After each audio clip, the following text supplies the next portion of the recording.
Middle ઈસ્ટમાં ચાલી રહેલા યુદ્ધના કારણે ગુજરાતના વેપાર ધંધા પર માઠી અસર પડી રહી હોવાનો આક્ષેપ આપ પ્રદેશ પ્રમુખ ઈસુદાન ગઢવીએ કર્યો છે। તેમના જણાવ્યા મુજબ ગેસ સપ્લાયમાં 50% કાપ સાથે 114 રૂપિયાનો ભાવ વધારો થયો છે।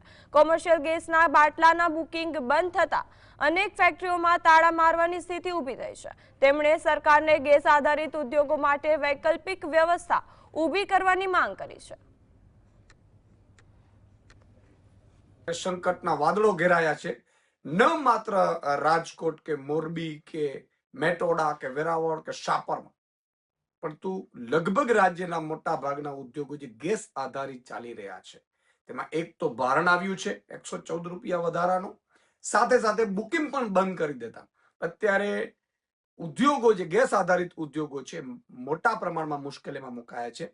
ત્યારે સરકારને મારી વિનંતી છે કે આ જે નાના અને મધ્યમ જે ઉદ્યોગો છે જે ગેસ આધારિત ચાલી રહ્યા છે એમાં વૈકલ્પિક વ્યવસ્થા પણ પૂરી પાડવામાં આવે, સાથે સાથે એમને યોગ્ય શું થઈ શકે એમની રજૂઆતો સાંભળવામાં આવે અને એનું નિરાકરણ કરવામાં આવે।